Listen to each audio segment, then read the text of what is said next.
Hello, everyone.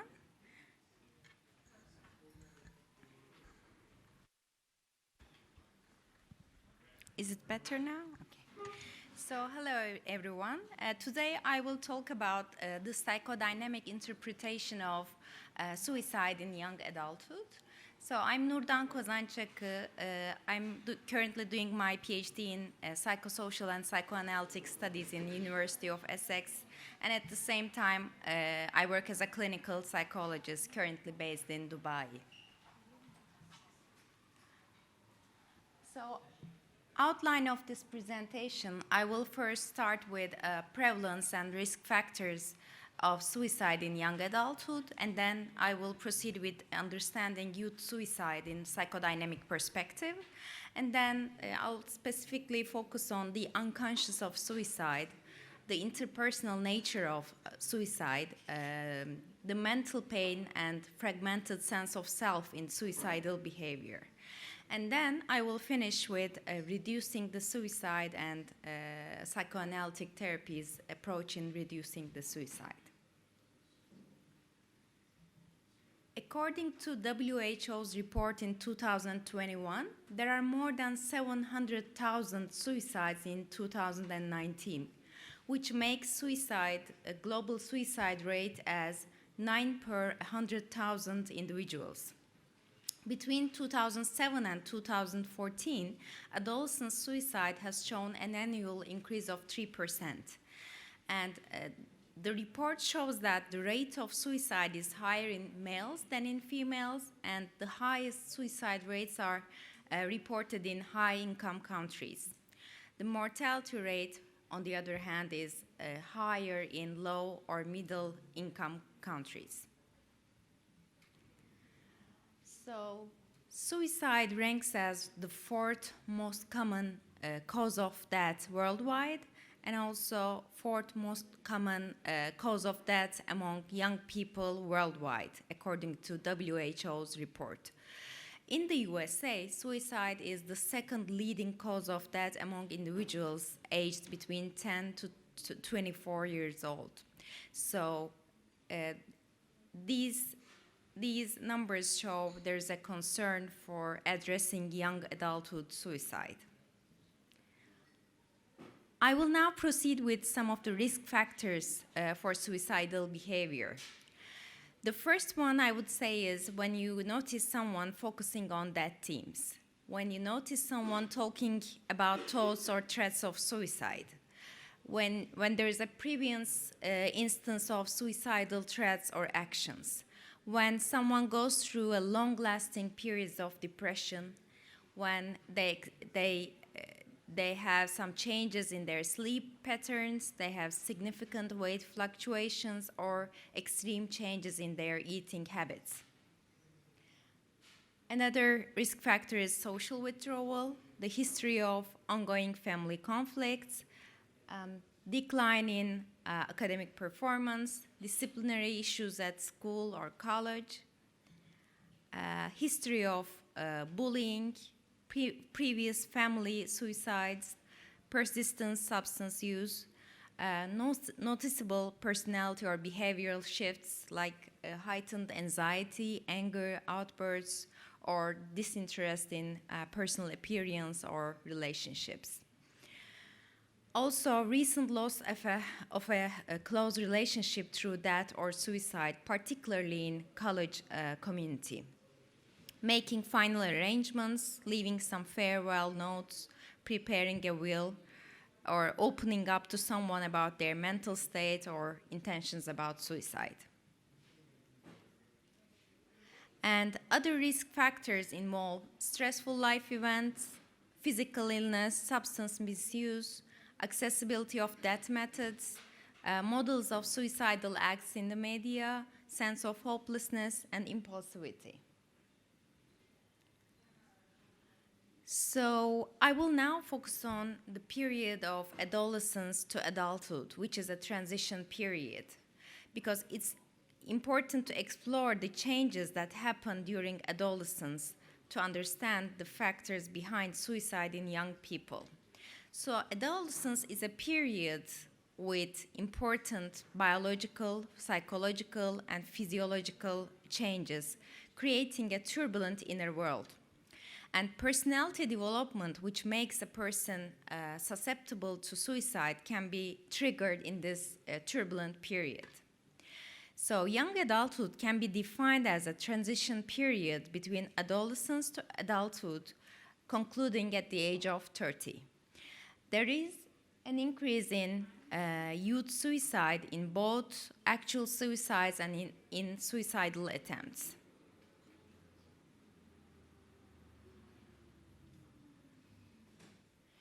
So during adolescence, the person undergoes a transition in identity formation.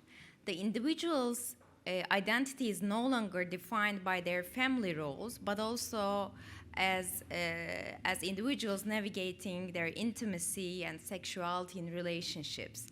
So these changes that happen during adolescence, it makes it important to leave dependence on parents and to become more independent. However, this separateness and this loss is not something easy to navigate through. So the capacity to manage this loss is very important during this period. So the failure to accomplish detachment from the emotional ties from the original objects of attachment, like parents, is really important, because this failure results in likelihood of suicidal attempts or self-mutilation. The adolescent suicidal patients that has been studied has shown that they are having some struggle separating their libidinal bond from their mothers, and because they fear that it would lead to a sense of loss that they may not be able to manage. So in this part, I would like to understand the suicidal individual's inner world, their conflicts, their fantasies in psychodynamic literature. The emergence of suicidal tendencies are attributed to inner splits as good objects and as bad objects. So in one part of the split, there is self related with an idealized good object, whereas on the other side of the inner split, there is self perceived as bad. So the bad parts of the self are closely related to the body, therefore self perceived as bad. I mean, the body is under the inner attacks in suicidal behavior.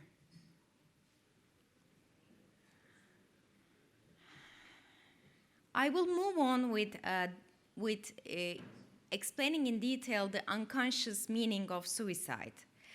To start with, in suicidal individuals, there are some common emotions which are outlined as rage, hopelessness, despair, and guilt. And the common underlying mechanism is their inability to tolerate frustration. So body acts as a mechanism through which they become aware of their needs and their frustration. So when they attack the body, they escape the reality that their desires are unsatisfied at that moment. In a way, they want to live in an ideal world. So in psychoanalytic terms, in psychodynamic terms, suicide is also viewed as a method of liberating oneself from strong affective states, which are overwhelming for the individual. In suicide, the second unconscious fantasy is escaping. Through the fantasy of escaping from these painful emotions the person is going through, suicide is also associated with reuniting with an idealized maternal object, which is on the part of the split, the positive side. So the individual attacks the bad object, the body, in a way to reunite with the positive object, the maternal object. Here I would like to share the quote of Klein. While in committing suicide, the ego intends to murder its bad objects. In my view, at the same time, it also aims at saving its loved objects, internal and external. So here again, Because there's a split in the internal world of the individuals into good and bad objects, the hated bad mother is projected outside of the self and attacked, whereas the ideal good object, mother, is kept inside, distinct, and preserved in suicidal act. So the second fantasy I would like to talk about is the rebirth and reunion. So during young adulthood, the individuals view this process, this period, as a constant source of anxiety due to loss of separation going on in this process. So when there's a crisis in their love relationships, individuals fantasize about rebirth and reunion with a lost maternal object through suicide. So in a way, it's also associated with fantasies of returning to the mother's womb back again, which is a safe environment. Suicide can also be seen as self-punishment. In young people, the experience of their inability to achieve the expectations of their families result with feelings of humiliation and sense of failure. So as a form of self-hatred and punishment for their perceived shortcomings, they may engage in attacks to their body. They may engage in suicidal behavior. And this again is seen as punishing the self so that the individual carries the hope of being loved by their significant object again. Suicide can also be seen as revenge or punishment. It can be also seen as a way of consciously trying to make others regretting them, especially their parents. So suicide can also be viewed as an act of expressed revenge by young adults towards their parents. Because having something important to another individual, parents harming themselves, is kind of a form of an attack. The most profound pain they can give to their parents is witnessing harm or death of their child at the end. So, as I have examined the unconscious processes, there is an intimate connection between suicide and interpersonal relationship. Therefore, in this section, I would like to tell a bit about how young adults refer to suicide as a consequence of their relational dynamics. So, again, I would like to share a quote here. Suicide is an act with meaning and has a purpose, both manifest and unconscious. It takes place in the context of a dyadic relationship, or rather its failure, and the suffering is experienced by the survivors, or rather part survivors, of the suicide attempt. So during suicidal behavior, there is also the other side. I mean, those affected by the attempt as well. So as a result of perceived loss, separation, or abandonment, the individual engages in suicidal act. So in order to avoid the feelings of being left by the other person, in a way, they become the one who leaves that relationship.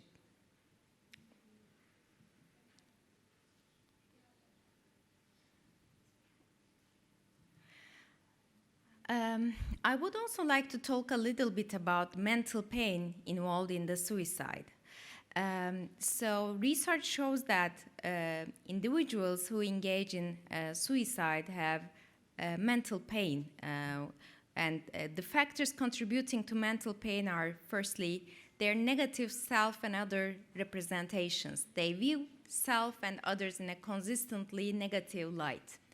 They are sensitive to pain-inducing situations, so that they are sensitive to triggers of loss, to guilt, to failure, and they, as a result, engage in suicidal behavior. They make life worth assessments. They have rigid definitions about life, either worth living or not worth living. And also they have destructive action tendencies towards themselves.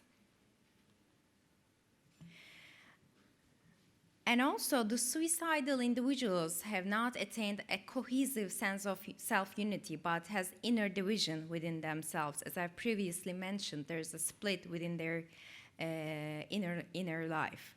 So in this divided inner life, they feel weak and helpless. And these feelings, these enduring feelings of weakness and helplessness, as a result, harm the ego's capacity, and it leaves the ego open and vulnerable to aggression from the superego.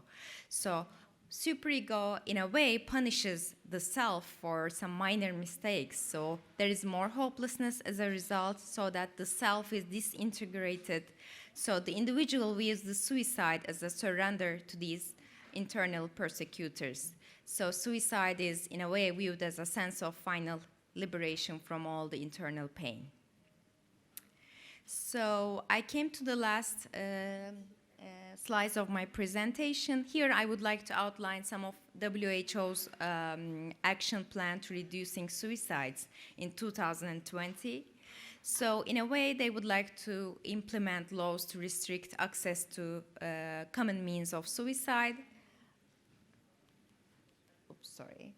They would like the proper documentation of the suicide. They would like increased involvement of governmental bodies in addressing suicide prevention. And they would like to engage the media to report suicide responsibly. For example, some countries refrain from reporting the suicide, which leads to reduction in suicide rates. They also make it important to provide training for social workers, engage in psychological support for individuals who committed suicide, and they discourage the stigma of suicide attempts, and they increase awareness and sensitivity among educators, parents, and adolescents. In addition to WHO's efforts in suicide prevention, psychoanalytic perspective also offers some insights into promoting well-being. So basically, they said that over the course of development, experience of being understood, loved, or cared for established a sense of security and meaning in life. So this is what is called the good enough experience in our childhood, which becomes internalized and forms the foundation of one's personality, so that the person secures a realistic sense of self as a result.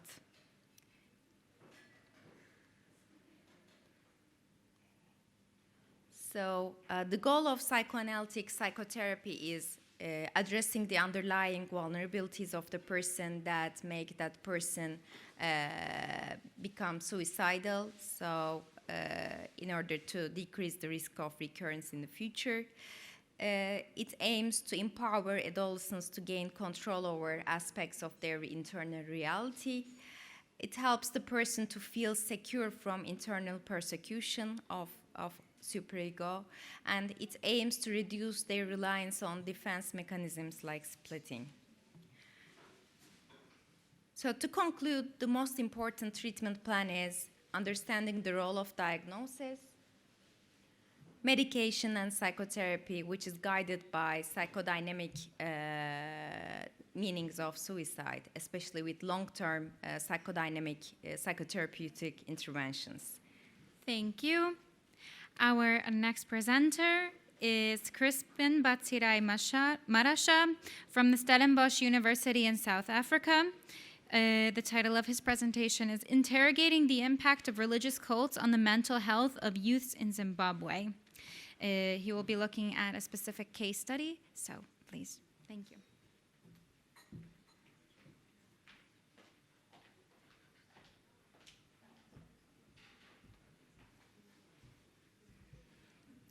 Thank you.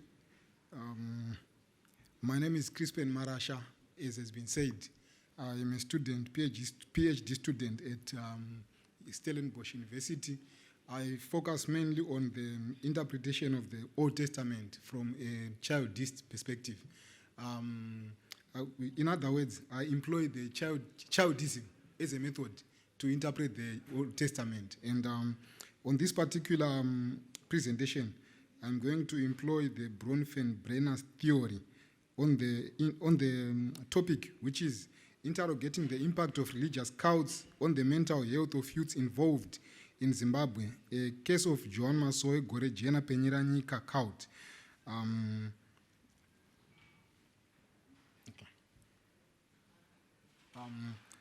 That is my greeting, and I'm grateful for this opportunity to speak to you. I'll start with the introduction. The issues of mental health among the youths is the issue of the mental health among the issues. I'm saying the issue of mental health among the youths is something that is of a great concern. As has been highlighted by some, that even the World Health Organization emphasizes on such. So whilst there are so many efforts to curb the issues of mental health among the youths, there are risk factors which are concentrated on, such as abuse, such as alcohol abuse, drug abuse, body shaming, peer pressure, bullying, among others. However, in as much as more efforts are being put in addressing these challenges, there is a minority of some youths which might be suffering away from the eye of the society. So this is the core of this research, to say that we need to consider some who might not be, whilst we are concentrating on the most common problems, the most common factors, we need also to think of a few, the minority, who might be missed by the society, whilst we are addressing the other factors. So I will start with a few definitions here, just passing by. The World Health Organization describes mental health as a state of mental well-being which enables people to cope with the stresses of life, realize their abilities, learn and work well, and contribute to their community. It can be noted from the definition that it affects the individual as well as one's interaction with the society. It is more than just the absence of mental orders. It has a range of variations and degrees which are experienced differently. Then, still on the definitions, the Mayo Clinic also refers mental health disorders as it also refers it to a wide range of mental health conditions, disorders that affect one's mood, thinking, and behavior. Examples of mental illness include depression, anxiety disorders, schizophrenia, eating disorders, and addictive behaviors, among others. Then there's also the definition of cult. One may note that I have put some quotes on the topic there at the beginning, because the definition of a cult is not easy to come up with. There are controversies, though it is not the subject for today. But one may note that sociologists have noted that the use of the term to some extent has derogatory tendencies. It depicts such establishments in a way which to some extent sounds creepy. Some therefore prefer names such as new religious movements, though it has its own problems. A sociological definition is to be utilized for this presentation. A cult, on that note, is described as a social group defined by its unconventional religious, spiritual, or philosophical beliefs, or its common interests in a particular personality, object, or goal. Then we also go to the key features. The key features of these alternative religions. Usually, it is based on the charisma of an individual. It's the individual who is the central figure, and his influence, his power, his abilities, and everything are the key influencing factors. So members are attracted to his charisma, to his teachings, to his abilities, to his talents, and so on. Then another characteristic is that this charismatic leader often exercises high degree of control over the members. The members are usually not free to live on their own, but they are usually controlled by the charismatic leader who has influence over them. Then the leaders are usually authoritarian as well. They also often use manipulative and coercive techniques to maintain group cohesion and to recruit new followers. Then there is another one, which I could have added here. One of the characteristics of the cultic or these alternative religions also is that they are esoteric, they are secretive. They claim to have secret knowledge, which is actually open to them or intended for them alone. So these are the characteristics of alternative religions, if we prefer to say so, or cults. Then there are problems associated with research on alternative religions. In most cases, the information on such establishment is not readily available. Firstly, as I have said earlier on, it is regarded as information for those within by the members in those establishments. So it is not open to the public. So as researchers try to find out, they can only do so to a certain extent. And oftentimes they end up describing them from without, from outside. So, and usually it will be based on their own opinions, and at times not based on facts. Then, as I've said, such descriptions are often judgmental. There's also a tendency, when studying these establishments, there's also a tendency of generalizing. Yet each of these establishments is always unique. As they are always emerging, each group is unique, and in its secrets, it will be doing things in its own way. So when one tries to generalize, at times that might be unfair or that might not be factual. Then those who are inside, they also deny that they are in such establishments. So to try to study the people who might be in a cult, okay, let me say in a grouping that is described as a cult, the people in such establishments, they themselves deny that they are in such an establishment. They will be claiming that they are also in the mainstream. So those are some of the challenges which are associated with research on the alternative religions. Then the reasons behind the rise of these establishments. You might find out that people are attracted, even though there is the talk of some dangers that might be associated with such groupings. You may find that there are a number of people who are attracted to such. And some of the reasons are, they need to find meaning and purpose in life. For example, if someone is having some challenges, they believe that they can find some answers from religion or from such establishments. Then vulnerability, it also leads people to look for security. There's also the offer of solutions which are often relevant to the problems that might be facing the society. So you might find that there are people who are attracted to them, and it also offers identity, because usually there's oneness within those communities, whereby they might be calling each other brother. There's some sort of relationship within those establishments. Then also, people are attracted to such by the impact of the respective doctrinal teachings, and also dependence on the leader is created to such an extent that one does not want to leave, even if he finds out something which might not be good. Then we also need to look at the impact. On the impact, it is the power to cut off people from the mainstream society. Usually, when people join such establishments, they are usually encouraged or they are usually indoctrinated to separate themselves from the mainstream society. So they will live within their own community, or even if they are in the community, but they will be living a life that is different, that is antisocial.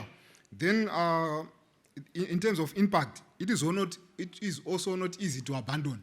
When one enters in, At times, even if he notices something which might not be good, because of the impact, because of the power of the leader, because of the indoctrination and so on, at times it is not easy to come out of such. Then in terms of impact, it has so much power to an extent that those who might be in may not notice that they are in. So if someone tries to knock sense into their heads and say, this establishment might be dangerous, then they may not listen to it. Then it can, in terms of impact, it can also lead people to do the unthinkable. I'm sure we've heard of various cults in the world, in the US and so on, even from history. And at times, the members can be encouraged to do the unthinkable. And then we can also note that one's persona and how he thinks is changed because of the teachings, because of the life that he might have adopted. Then the cohesion often leads to fear and guilt, because there is cohesion at times. So you may note that one may continue to be in such a situation, yet he or she might feel that it's not good for him. So at the end of the day, guilty feelings might affect such people. Then we also need to look at the relationship of the youths to alternative religions. Usually the members who are attracted are of one demographic group, but their children who are raised within those setups end up being part of the establishment. A small number of youths can join for the sake of meaning and identity. Children who are brought up within these setups absorb everything from the environment that is presented to them by their parents.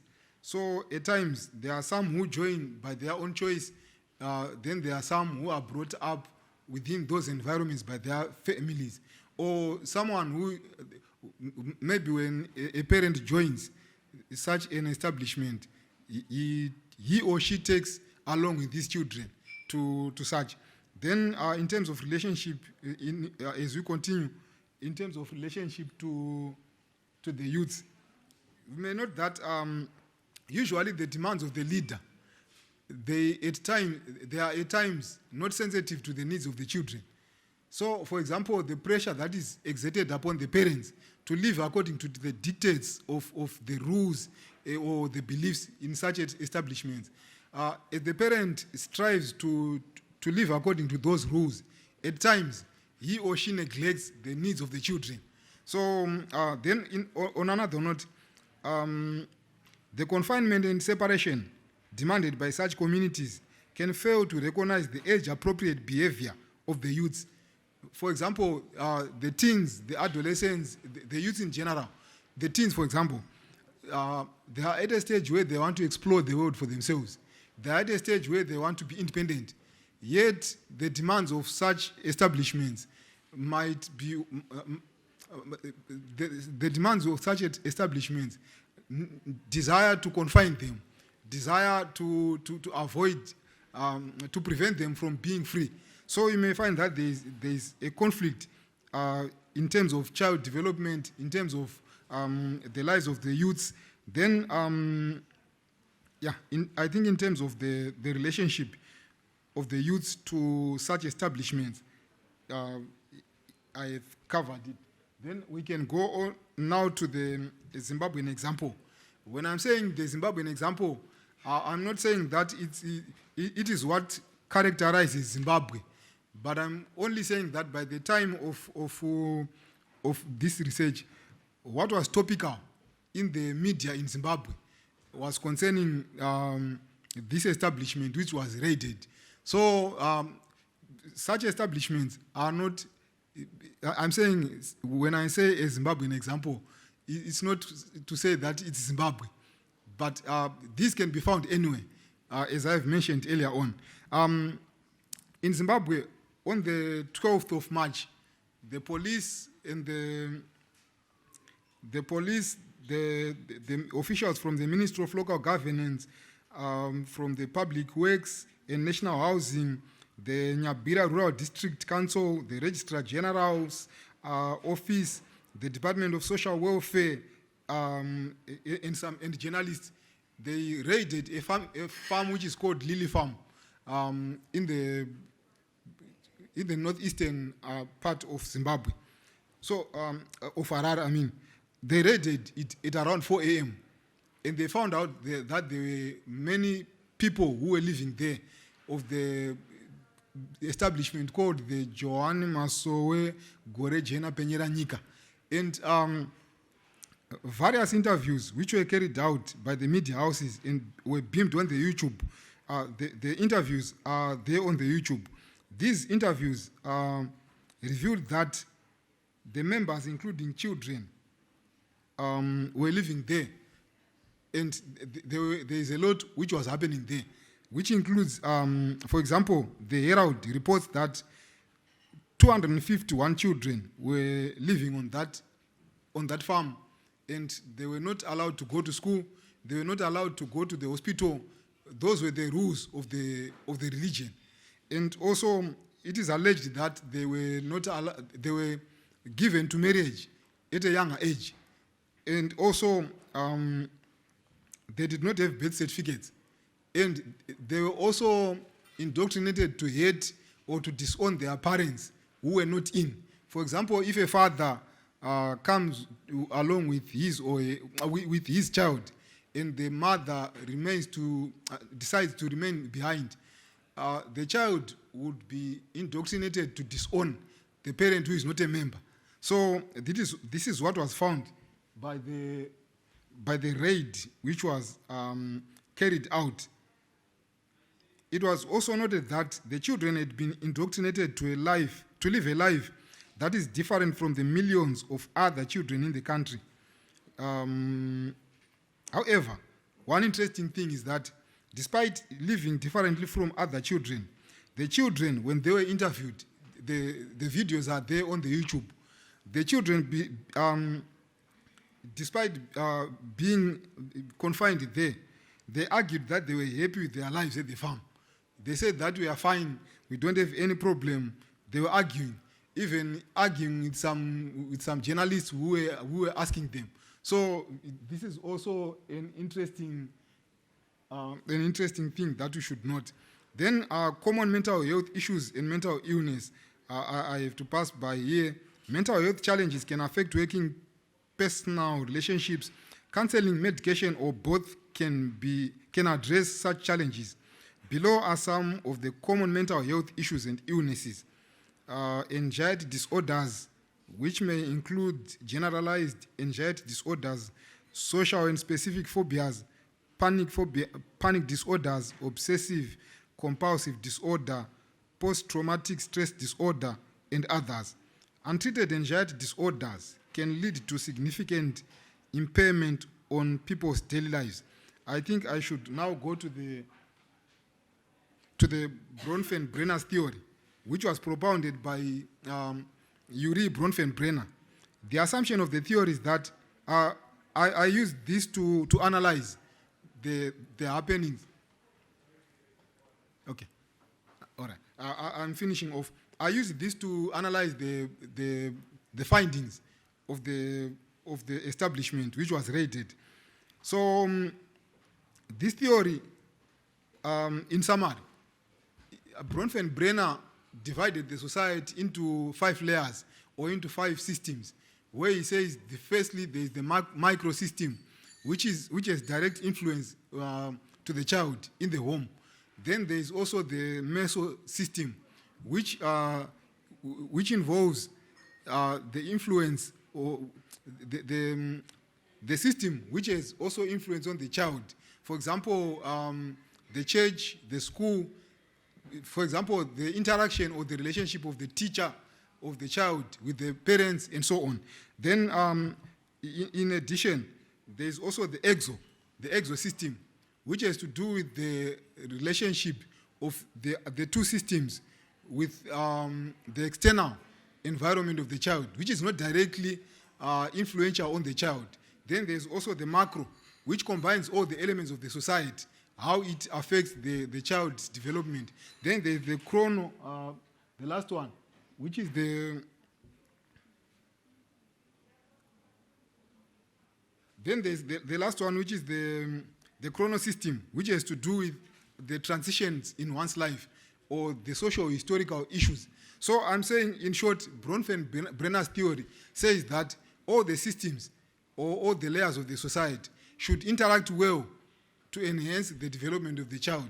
If the link between any of these layers is broken, then there might be challenges upon the development of a child or upon the well-being of a child. Now, when we are to apply this Bronfenbrenner's theory, we may note that since it says that all the systems must interact well, must link together well for the well-being of the child, as I have said earlier on, the children in those establishments were taught or were indoctrinated to hate their parents, were indoctrinated to live away from the society, and so on. So one may note that the link between all these layers might have been broken due to the teachings and the lifestyle which was lived on this particular farm. So one may note that when we apply this theory, we may note that there is a likelihood that there might be some challenges to do with mental health for these children. Because I've said that they are being confined, yet as children, yet as youths, they need to be free. There's indoctrination, there's manipulation, so it might bring psychological issues or psychological disturbances. However, as I've said earlier on, as I'm concluding, there is a problem in that they concerned the children, those who were interviewed, some of them, they denied that they have a problem. So this means that it's a matter which needs to be continued, there's need for continuous research on the matter. There's need to look for various ways of addressing these issues, and there's need to consider and include the impact of the emergent religions as a risk factor. While we are running with the common ones, but we need also to consider and to think about those who are in the minority, who might not be in the mainstream society. So, in short, I think this is what entails this research. Thank you.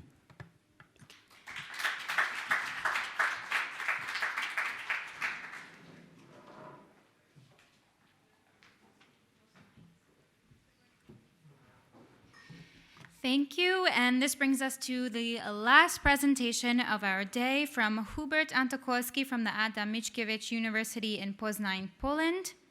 He's going to be talking about an exciting topic, psychoactive substances in modern society, navigating between harm reduction and war on drugs. Thank you.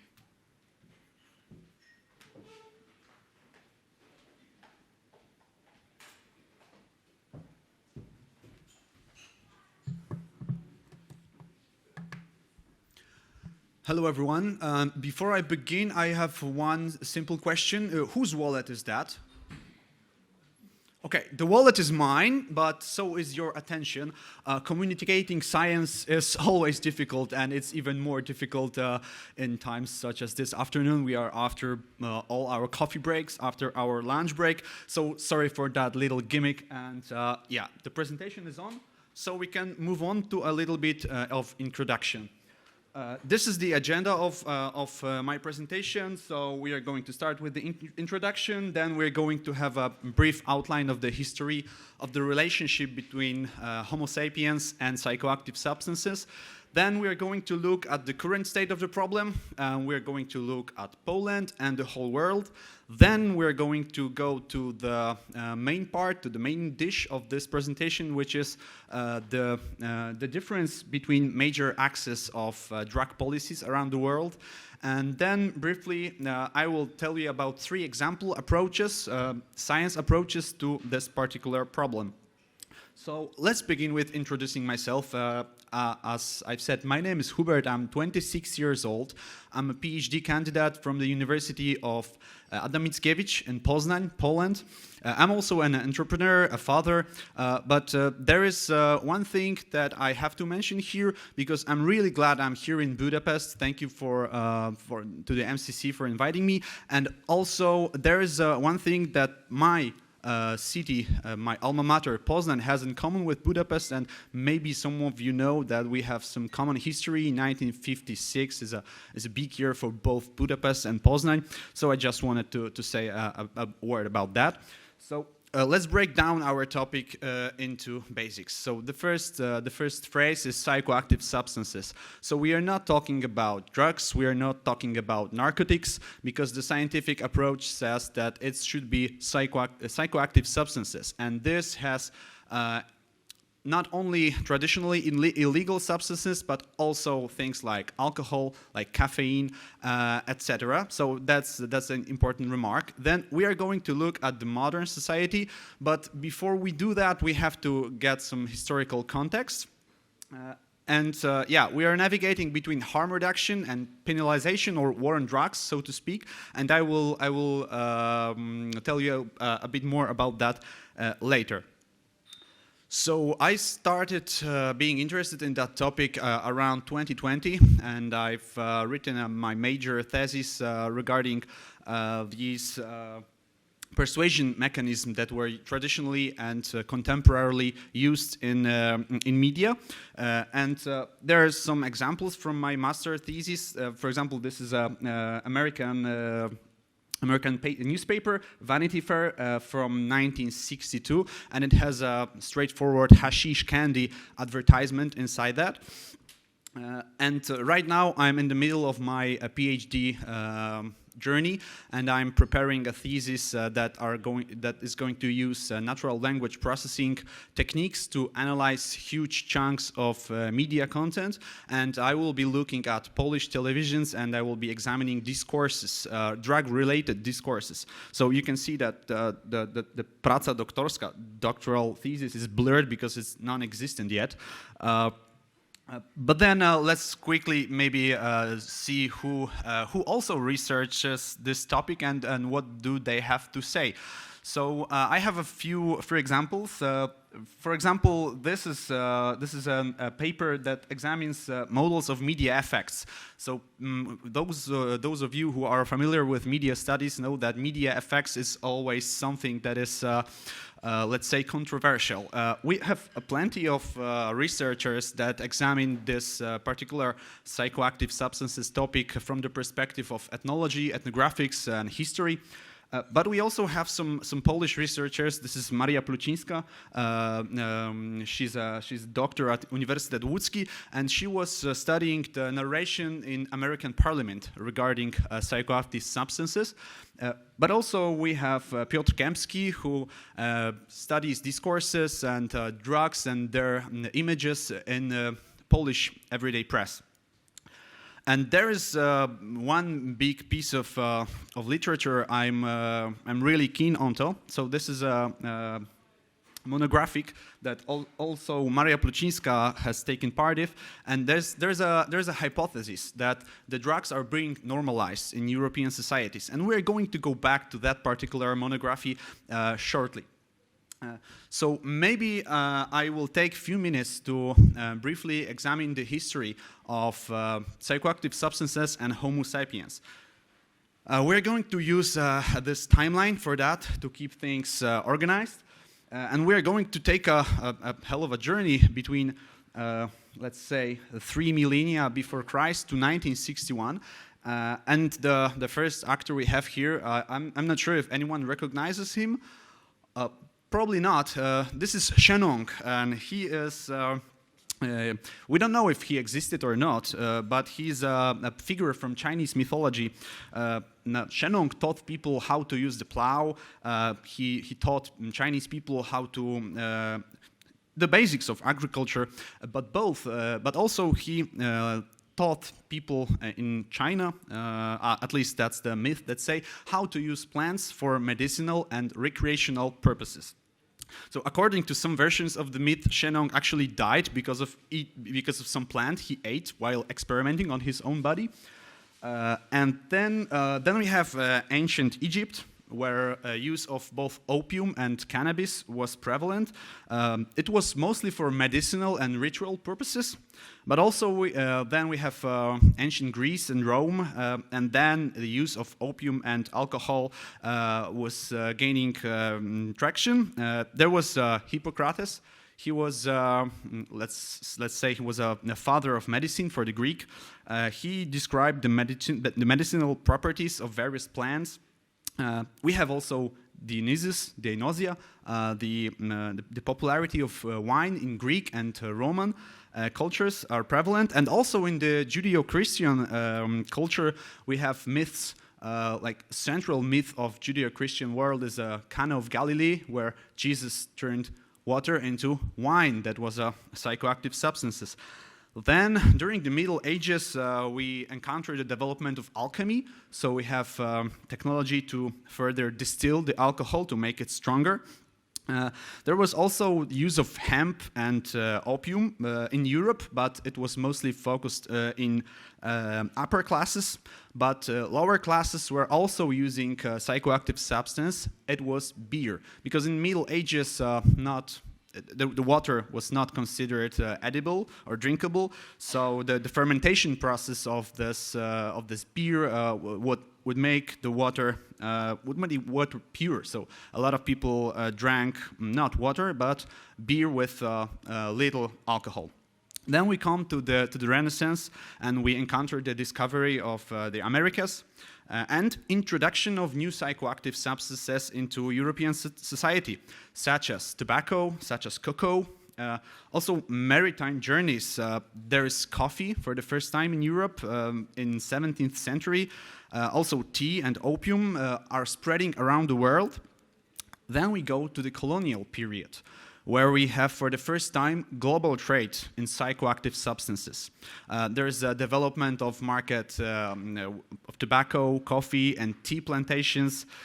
You may be familiar with the Boston Tea Party, right? It was a political protest by the residents of Boston in Massachusetts against the fiscal policy of the metropolis.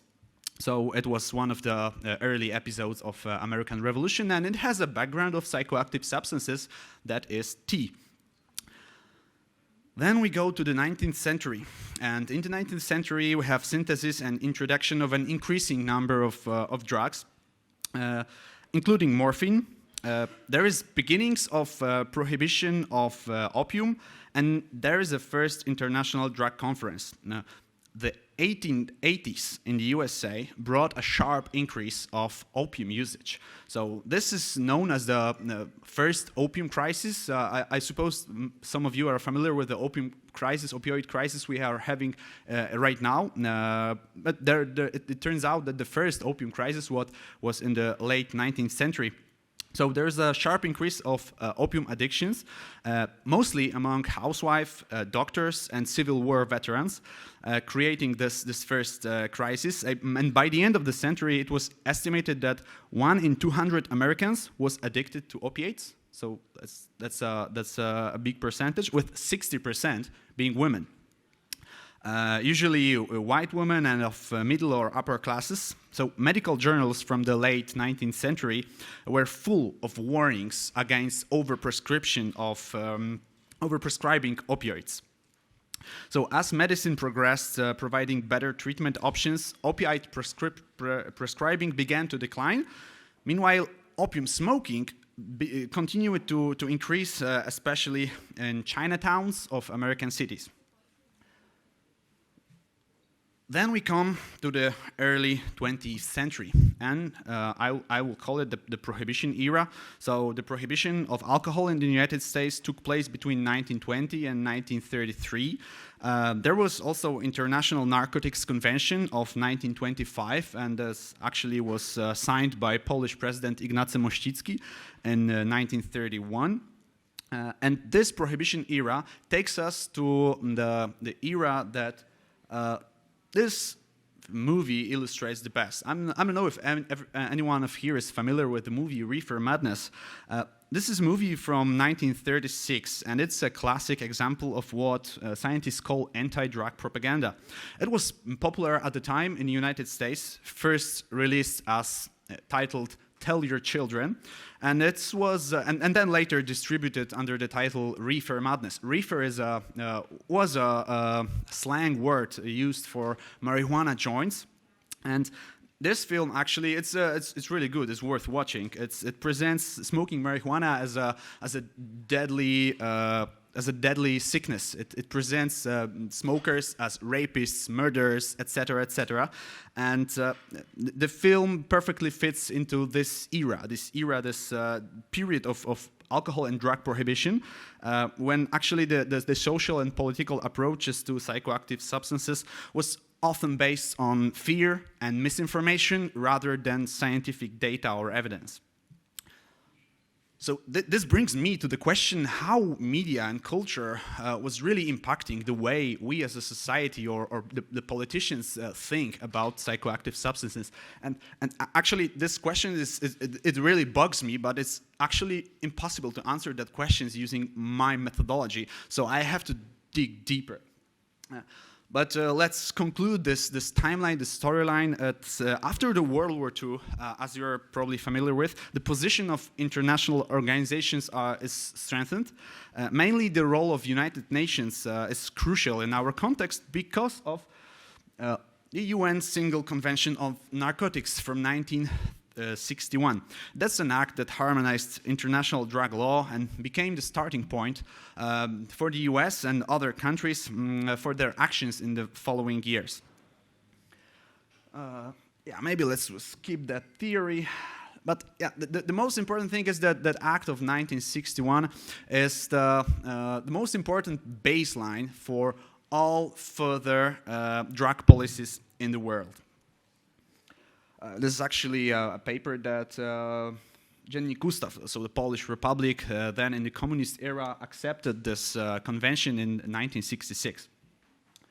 So let's crop these periods into some more digestible ones. So we have the first era, which I call the wild period. You know, these are the Shannongs, the Hippocrateses. So the substance use is common, but is not regulated, and it's not very popular among the masses. Then we have the era of unpenalized usage. So it's about from until the Renaissance. There was lack of regulations. There was lack of evidence, and there was we don't hear much of relations about problems with psychoactive substances. Then from the Renaissance to 1920s, with the we can see that the intoxication industry started to grow, both in colonial period and in Europe, in China.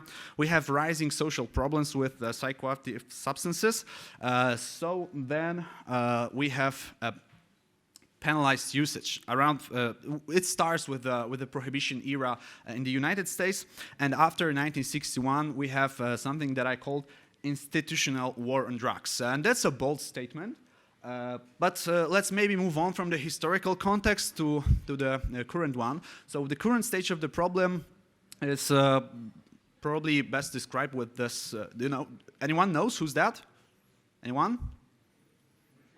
Yeah, that's Richard Nixon. This is the 37th president of the United States, and the war on drugs is actually a term that gained popularity after his conference that took place on June 17th, 1971, during which President Nixon stated that drug abuse is the public enemy #1, and he stated to fight and defeat this enemy, it is necessary to start a new full-scale offensive.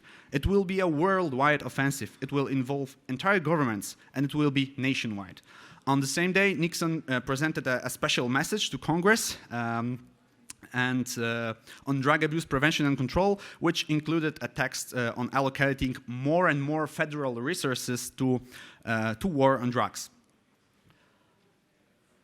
So since then, all next presidents continue it or develop this particular policy. But let's begin with the really difficult question: is the war on drugs really effective? So it's been 50 years since it was implemented. So in June 2011, the Global Commission on Drug Policy published a critical report announcing that the global war on drugs has failed, bringing devastating consequences for individuals and societies around the world. 4 years later, the Drug Policy Alliance, which advocates for ending of war on drugs, stated that the United States spends $51 billion annually financing the war on drugs. So other researchers has estimated that US totally has spent around $1 trillion. So that's a big initiative that was long-standing and well-financed. So is it effective?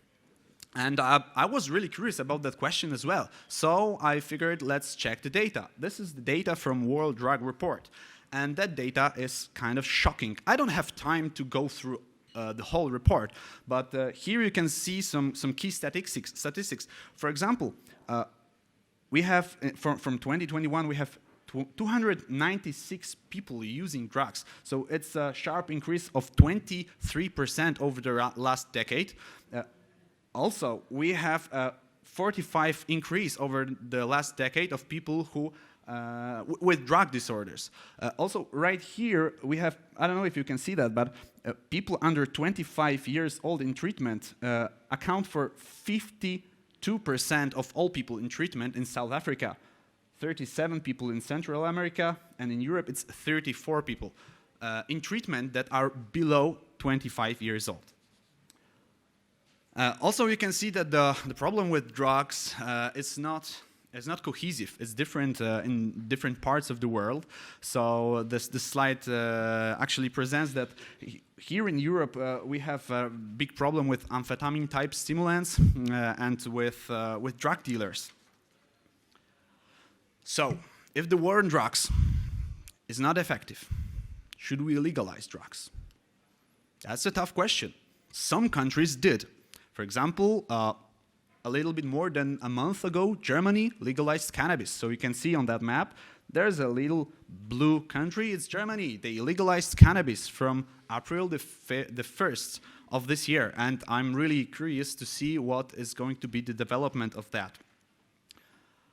So maybe let's go back to our situation here in Poland, and I would like you to draw attention to the report I started, and that's a monography that has a lot of articles inside. But there is one very important article that was written by Maria Plucińska, and there's the thesis of normalization of drugs.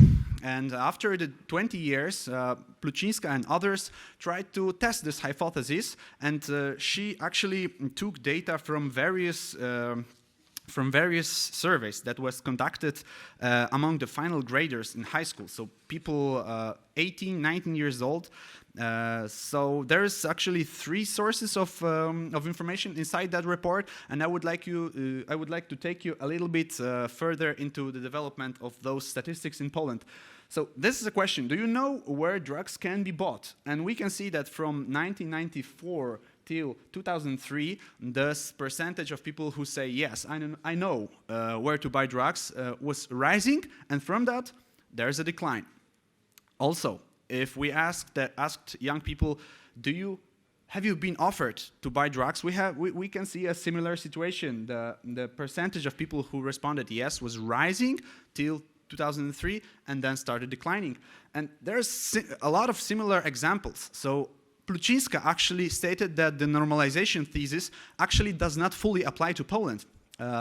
Because of some changes in our drug policies that took place around 2006, we can see that there is potential in our drug policies to affect those situations.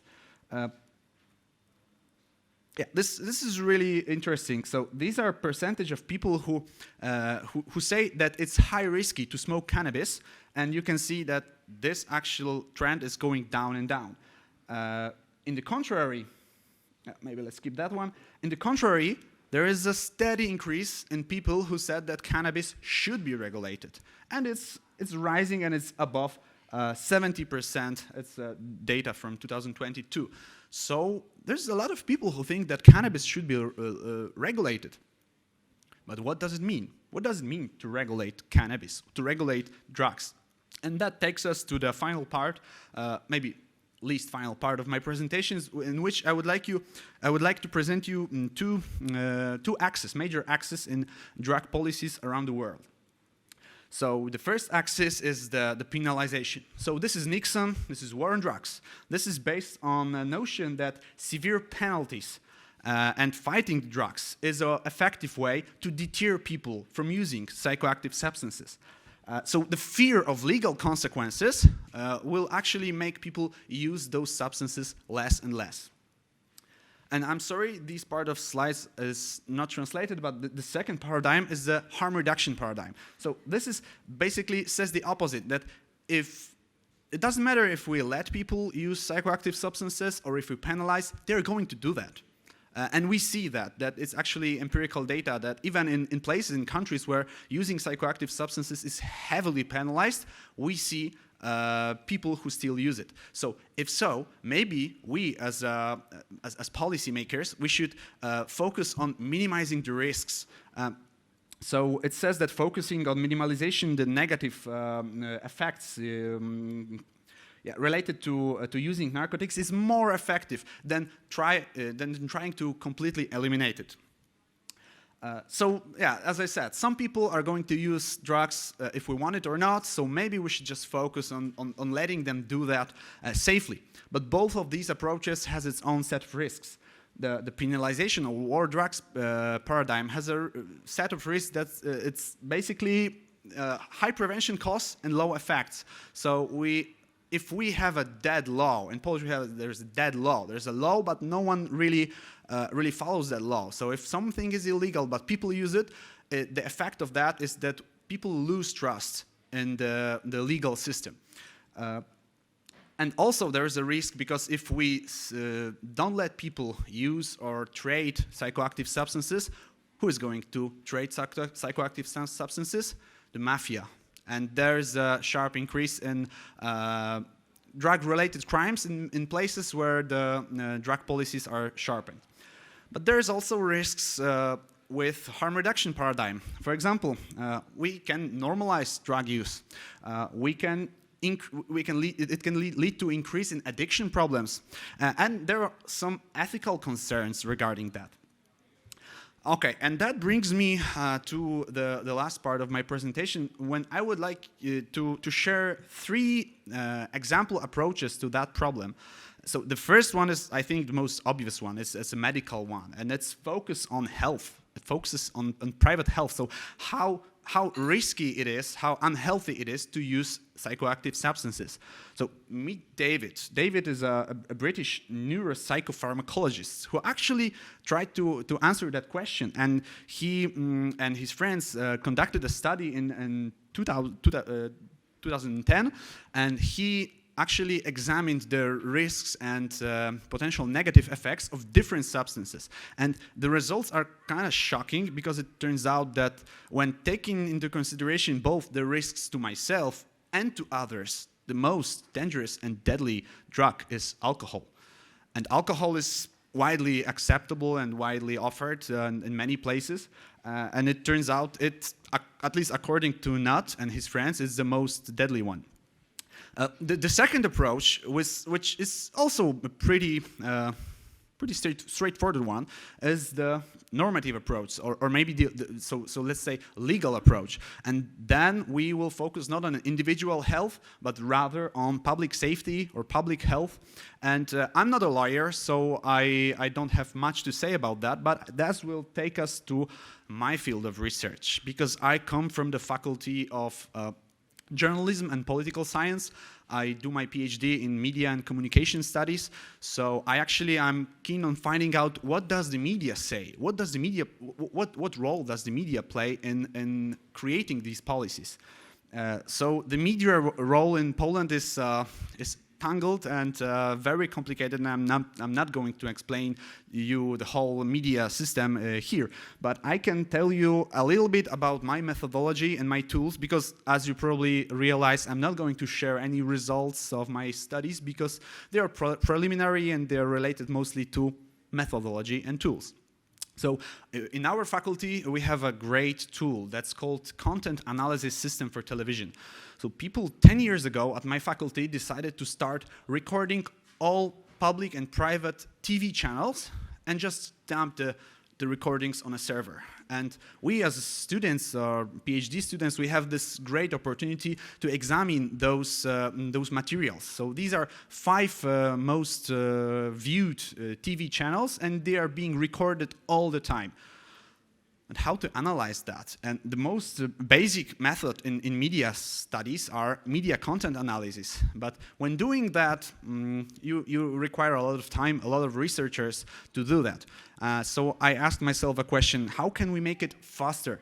And the answer is NLP. NLP stands for Natural Language Processing, and it's a technology that is basically the ground for AI, for GPTs, and etc. So it's a technology that lets us turn plain text into organized data. And that's something that I'm developing with my supervisor. We are using NLP with some OpenAI models to transcribe the programs, and then we're going to write dedicated Python script to analyze those data, so we can include our scientific questions inside the script, and then we can run the script on 10 hours of recording or 10,000 hours of recording, and we're going to get the answers. So also the second method I'm using, because I'm both using qualitative and quantitative. NLP analysis is a quantitative scientific method, and there is also a classical discourse analysis, also the critical discourse analysis that I'm going to focus in the last part of my thesis. It's actually brought by Norman Fairclough in this amazing books, Discourse and Social Change. So actually, that's all from me. Thank you so much for your attention, and I will be glad to answer your questions later on. Thank you so much.